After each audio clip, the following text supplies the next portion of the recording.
Hello, Professor Zameer.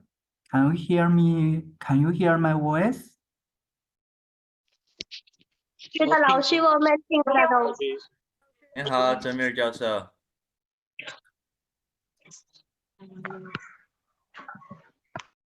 能听到吗？听到，老师。对。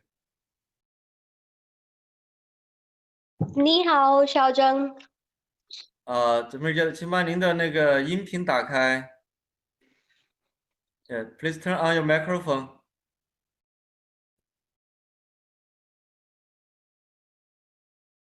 院长你好。院长好，老师好。是。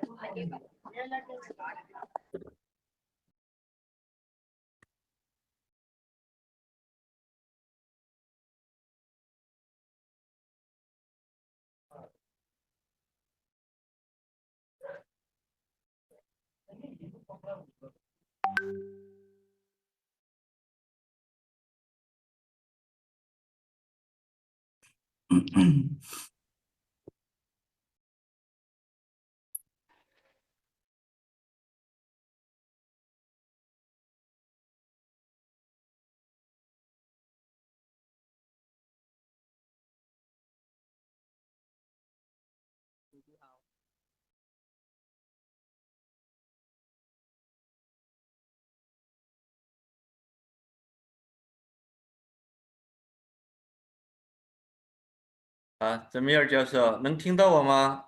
请把您的那个音频打开，静音。那个高书红，您把那个泽米尔教授的静音帮他打开吧。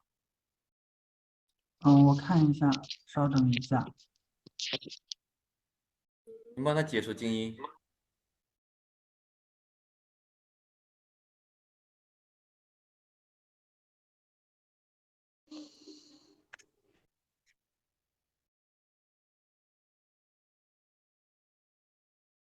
已经是解除张了。老师，张老师，你好，张老师。好，那个张院那个泽米尔教授在叫您。你好。好，你好，老泽米尔师。教授好。你好，你好，现在听得到？现在可以了。可以听到。那好极了，好极了，好，谢谢。好。非常高兴泽米教授能够来为我们巴基斯坦的那个冬令营学生做一个演讲，非常的荣幸。今天呢，咱们那个泽米教授的讲座由高树红老师来主持介绍一下。好，咱们可以开始了。那我们就开始。我以为泽米尔教授不会说中文，我就用英文介绍了。他是中国通。好，谢谢。那我为了学生们能够听懂的话，那我就用英文介绍。Good evening, everyone. Today we are honored to invite Professor Zameer Ahmed Awan, who is from National University of Sciences and Technology, Pakistan, to give us a lecture of Chinese language and culture. Professor Zameer is a famous sinologist, ex-diplomat, academician, geoanalyst, peace activist in Pakistan. He is also non-resident fellow of Center for China and Globalization, Islamabad. Everyone please note when Professor Zameer is giving us his lecture, please keep your microphone off. Thank you. Now let's welcome Professor Zameer to give us his lecture. 尊重的张老师和各位中国朋友们，大家好！允许我跟巴基斯坦朋友们用英文交流。谢谢。Ladies and gentlemen, you are studying Chinese language. You should know the importance of this language. the rise of China is a ray of hope for the whole world, especially for the developing countries. The Chinese development module is unmatched in the history. Unlike the Western world, they have occupied other countries, attacked other countries, and captured wealth of the other countries. But Chinese development module is unique. China has depended on its own human resource and natural resources, and hard work has made China possible to develop its economy and social system. This is a role model for many developing countries. Pakistan, being the closest friend, we should learn more about the Chinese language, Chinese culture, Chinese history, traditions, political system, government system, so that we can be benefited in the maximum, in optimal manner from the Chinese experience. The language itself is a very interesting language, is one of the oldest language available in the world. Although Chinese language has been kept on improving its versions, and now we are using the modern Chinese language, which is official and recognized by the United Nations. Hanyu or Putonghua is the Chinese language. Uh, to some of my new students, I think that they might feel difficult to understand Chinese, or they are afraid of the language because it is very difficult. I assure you, it is not as difficult as you have imagined. As compared to other languages, Chinese language has its own uniqueness and some convenience. For example, in Chinese language, the verb has always been used in the one form, the first form. For example, in English, we use three forms of the verb, like I write a letter, I wrote a letter, I have written a letter. Write, wrote, written is a three form of the verb. But in Chinese, there's only one verb. You can say I write a letter, or you can say I write a letter yesterday. I write a letter 1 year ago. I write a letter uh, next Monday. So there is no three forms of verb. So the vocabulary of the verb is reduced by 1/3 at least. For example, in Chinese, you can say, I eat mango 3 years ago. I eat mango next month. There is no need to change the verb. It is always eat, not eat at eaten. Write, wrote, written. Go, went, gone. So the verb is only one form, which is very easy to remember, and it creates a lot of convenience. At least your vocabulary need to be is reduced to 1/3. Similarly, singular plurals in Chinese language has a lot of convenience. For example, in English, we use one book or many books, and sometimes we need to add the S, sometimes we need to add IES, and sometimes is very different, like knife and knives, man and men.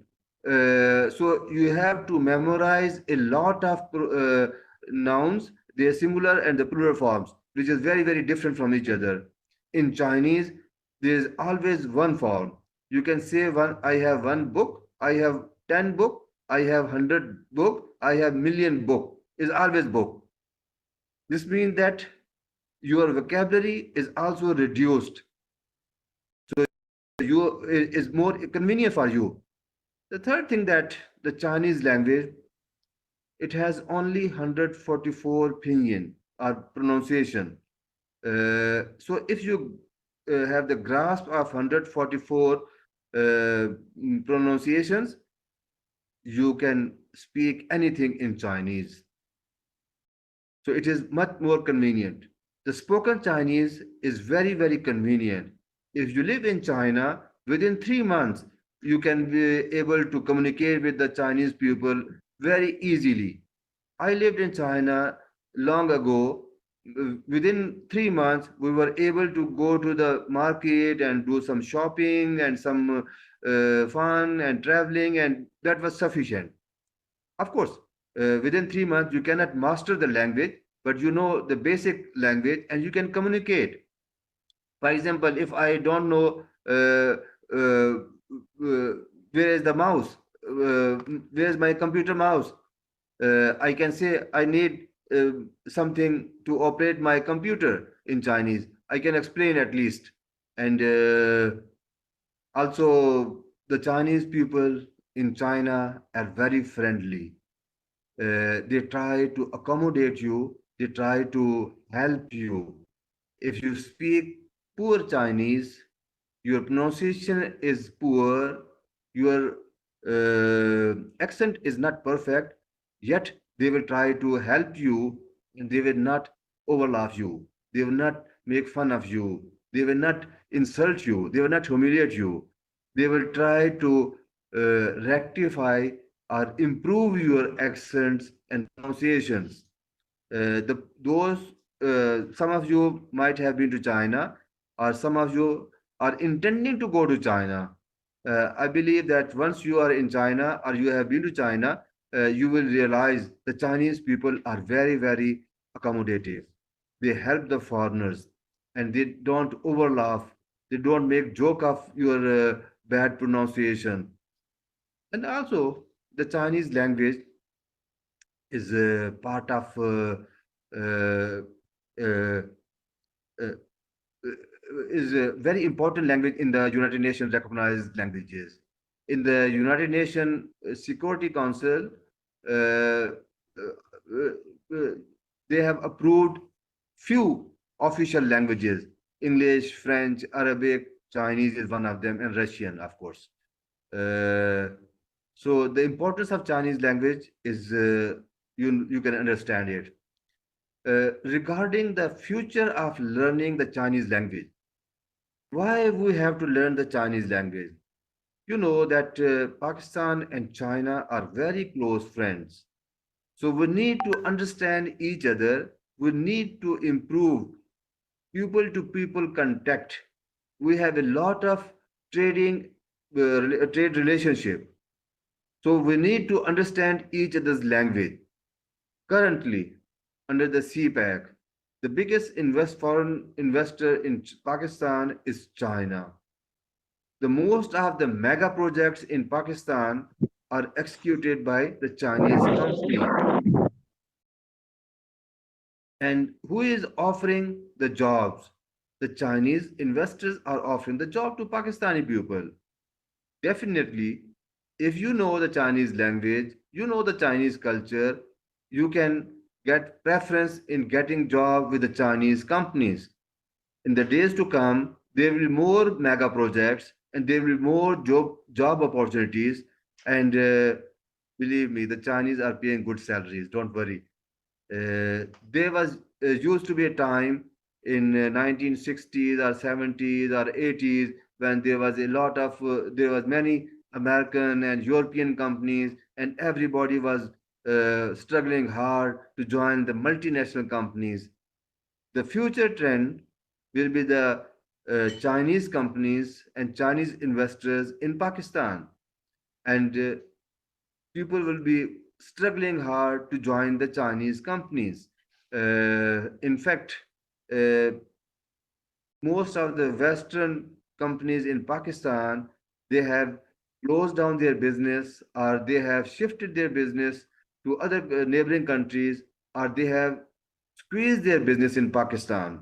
Now in Pakistan, there are very few Western companies operating normally or at the full capacity. Most of the Western companies in Pakistan has reduced their business operation. But the Chinese are investing more and more. I'm sure in the days to come, there will be more new projects coming up, and they will be offering more jobs. Definitely, if you know the language and the culture, you can be comfortable while working with the Chinese bosses or Chinese colleagues. You can communicate with you can understand them. They will understand you. Language is a very important tool. In any part of the world, the language plays important role. For example, in Pakistan, I'm not talking about the Urdu. I'm talking about the local languages. If you are dealing with you want to do some business in Peshawar with some Pathans, if you speak Pashto, you will feel more convenient. But if you are doing a business with a Mehman in Karachi, you understand to need his temperament, his business ethics. It will help you. If you are doing some business with the people in the Lahore, you need to understand their culture, their language. It will help you in the business communication. And especially, language is a very, very important tool. For example, I think all of you are in Karachi. If you happen to meet some two unknown person meet each other in Karachi, and they are from Hazara, they speak the Hindko, you feel more comfortable with each other. If you meet some Saraiki people in a different place, in a faraway place, you feel very close to him. It is natural. It is something very natural. When we meet some people in China who speak Urdu, we become very close to them, very friendly to them.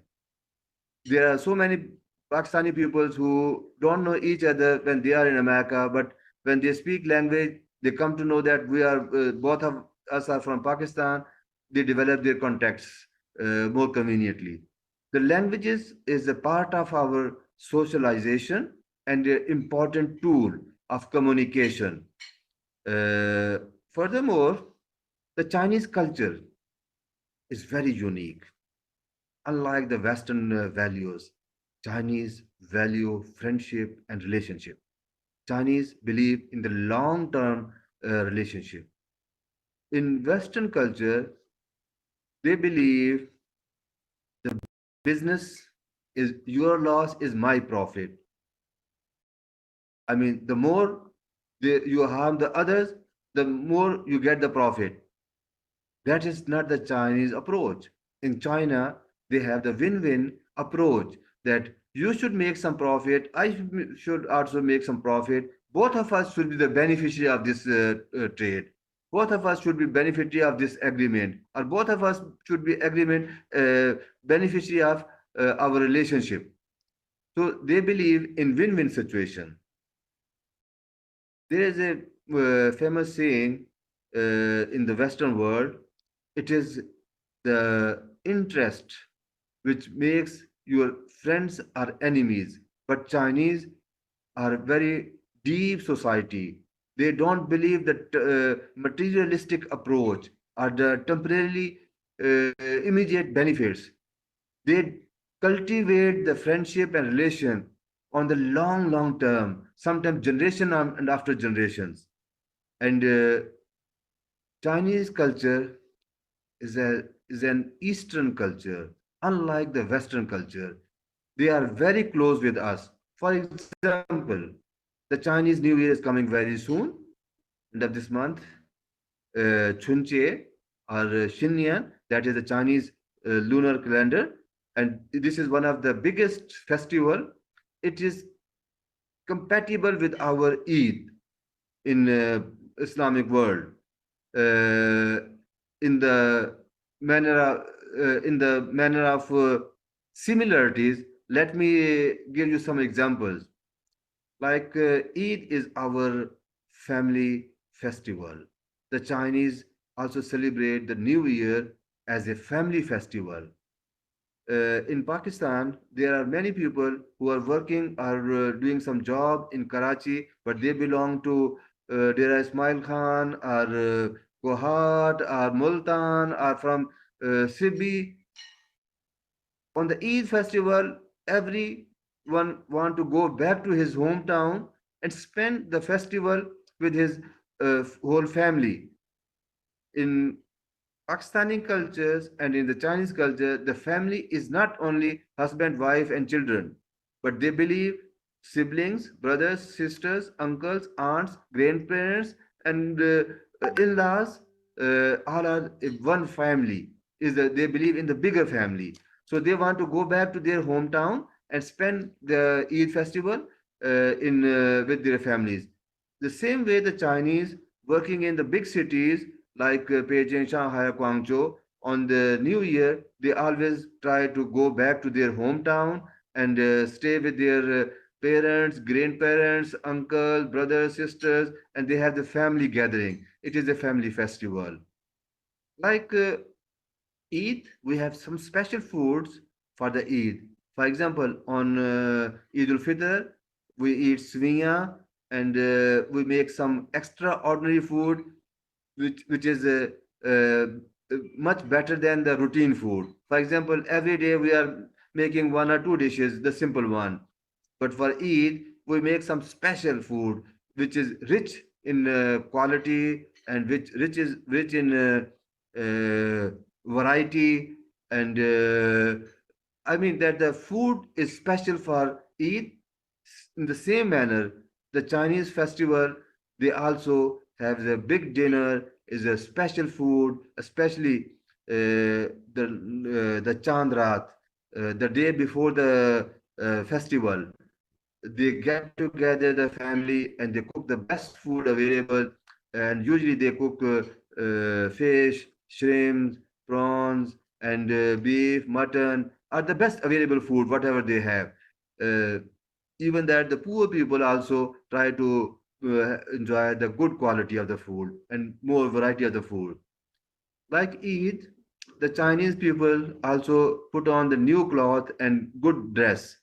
We also for Eid we have the special dress and we always try to have the new dress, new shoes and everything new, and we clean our homes and decorate our home. Sometimes we whitewash our houses and decorate our houses for festival. In the same manner, the Chinese also do the same things on their spring festival. One thing more interesting that like Eid, we give Eid to our youngers, especially the young children. In China, also this is a custom that the elders people always give Eid to their youngers. And one thing is very unique about the Chinese Eid. For example, in Pakistan, if you are a rich man, you are giving Eid to your young kids or your relatives' kid, your brother's kids or your sister's kid. If you are a rich man, you might be paying him 1,000 rupees. Uh, if the other guy is a poor man, he might give him only 500 and maybe 100 only. So sometimes it is embarrassing if you give little money because the people are expecting the high more money. But in China, they have a very unique practice. They put this Eid in an envelope, and that is usually red color envelope. And the envelope, they hand over the envelope to the children as a Eid. That means that nobody knows how much you are giving, so it is secret. So the children, when in isolation, when they are alone, they open and they count how much they have got. And usually this envelope is red color, so they always call it Hung Pao. Hung Pao means the red envelope. It means that the Eid, and it is secret. It is not openly showing how much you are giving to whom. Uh, this is very good practice and very unique practice. And also, the Chinese history is a long, long history. And China has passed many ups and downs in the life, in the history. Uh, I think from 6th century to 12th century, China was big power. And then it started to decline a little bit. For last 200 years, China has suffered a lot due to the colonization. The Western world has attacked and colonized and uh, I mean, you know what happened in the last 200 years. But recently, the last 40 years, China has worked very hard and improved economy and improved industry. And all of this was possible that the Chinese leadership was visionary leadership. The Chinese development was based on their own resources, their own human resource, their own natural resources, and the good planning and with the sincerity. They have not invaded any country in the history, and they have not looted or they have not exploited the other countries' wealth and resources. In this way, the Chinese development module is very unique. Uh, as long as China was poor or backward, the Western world was very happy and they were very friendly with the China. But today, when the Chinese has developed their economy and become the second largest economy, and they have the highest purchasing power in the world, they are having a lavish life and a very prosperous life. Material life is very rich. Some of the countries, especially the developed countries, they are jealous with China. So they are putting some restriction and on China, and they are trying to contain China or isolate China, or they resist the Chinese rise. But I believe the Chinese leadership has committed to follow the path of development and move forward with openness. I think that this is the only reason that the China has always shown the GDP growth rate much better than the other world, especially during the COVID last 2 years. Most of the economies in the world are collapsed or suffered heavily, but the Chinese economy is always showing the positive things. That is the strength of China, and the China has a huge soft power. The huge soft power that China values the Eastern culture, Eastern civilization. And now China has launched Belt and Road Initiative that is uh, to help its neighboring countries, its friendly countries, especially in the Eastern world, to develop their economy and connectivity, infrastructure development, and people-to-people contact. I believe the people-to-people contact is more important. It is called public diplomacy because in the past we have many problems among the nations. One country is fighting with the other country, and this religion fighting with the other religion, based on many uh, confusion or misconcept or misunderstandings. But once we have increased people to people contact and we communicate with each other or exchange our views, we understand different point of views, and we are alhamdulillah enough broad minded. We accept the other people's uh, views, and we respect the other religion and other customs and habits and civilization. It can reduce the tension in the global geopolitics. Uh, I believe that you are lucky people that you have been chosen to learn the Chinese language. The future is China. The future language, international language, will be Chinese. Currently, there are five Confucius institutes or Confucius centers institutes in Pakistan, and around 21 universities in Pakistan are managing Chinese Study Center. They are also teaching the Chinese language and culture, and they're creating a lot of awareness. In the private sector, there are many academies or institutes, they are teaching the Chinese language, but of course they are managed commercially and they are charging heavy amount for teaching the Chinese language. And also there are dedicated Chinese staff in the Confucius Institute.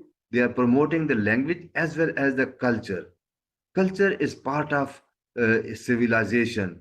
Culture sometimes is more important to bring us close to each other.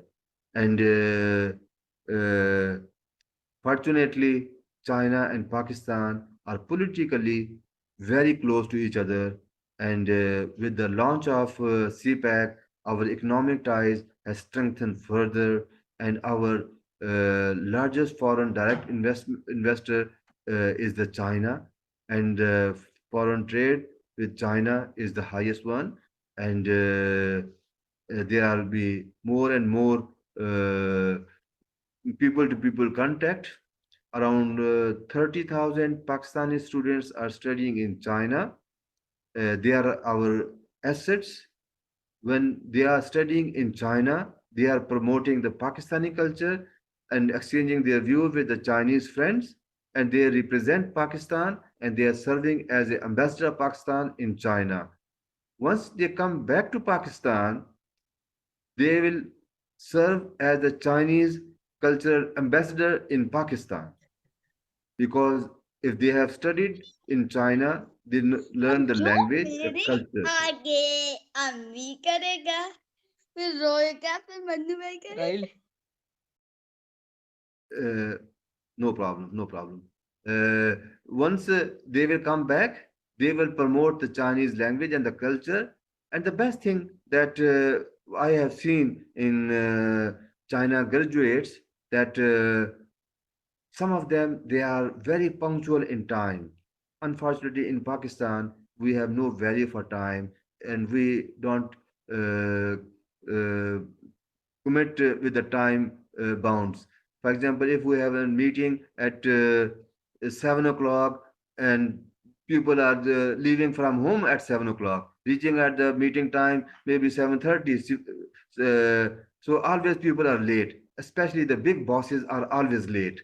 But in China, even the big bosses are in advance, 10 or 5 minutes advance than the appointment time. For example, you have the meeting at 7 o'clock, 6:50 they will be there. No matter how big is the boss, but he will come early.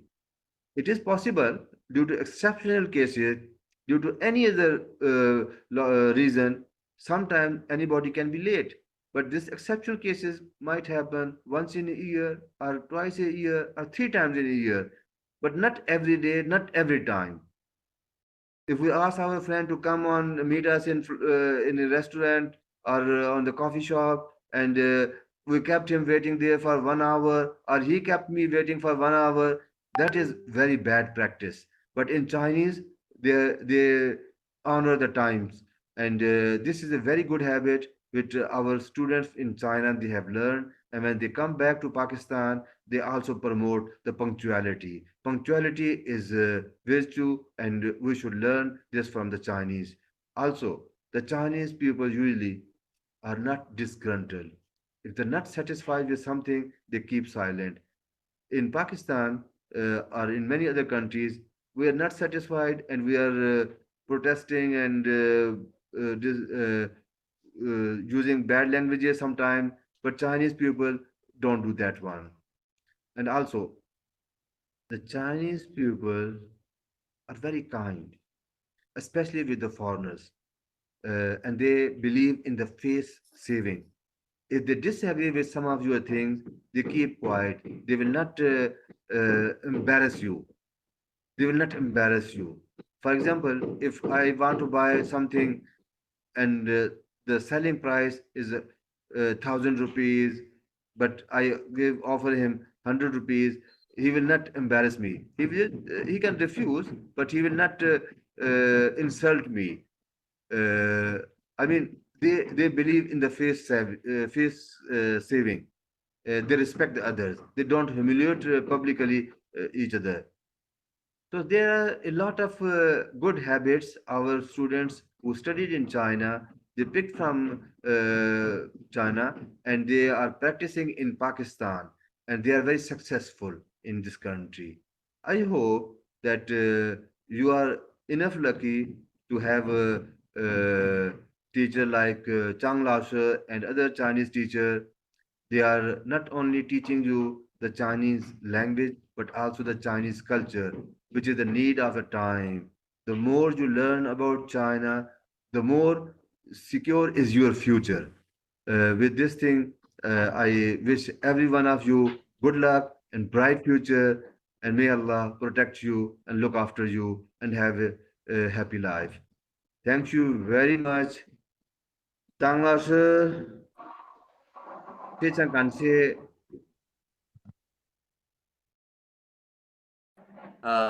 非常感谢那个泽米尔教授给我们的这个演讲。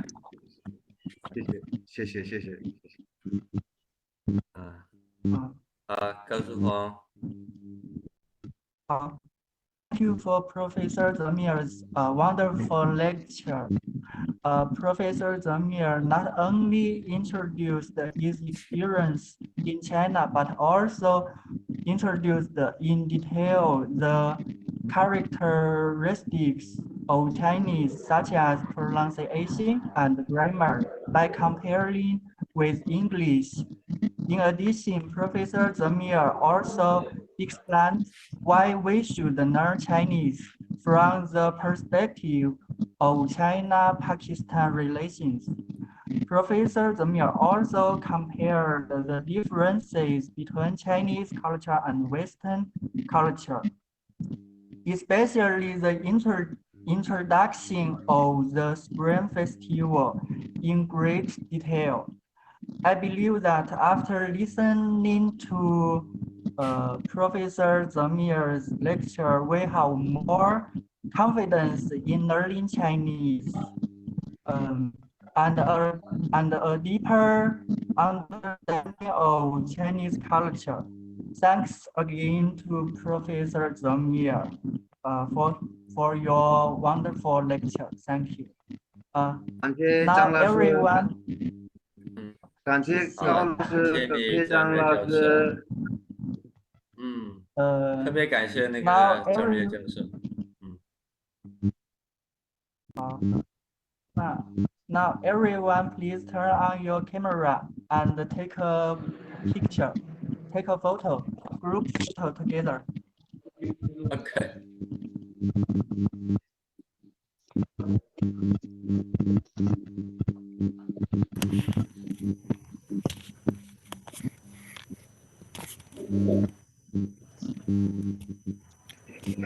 OK， 准备好了吗？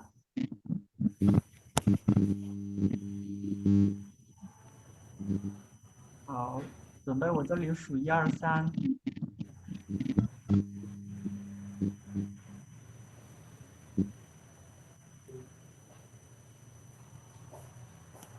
好，3、2、1。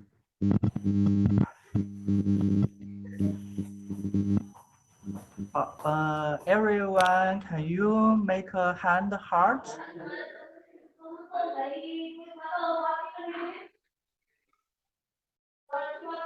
好，准备3、2、1。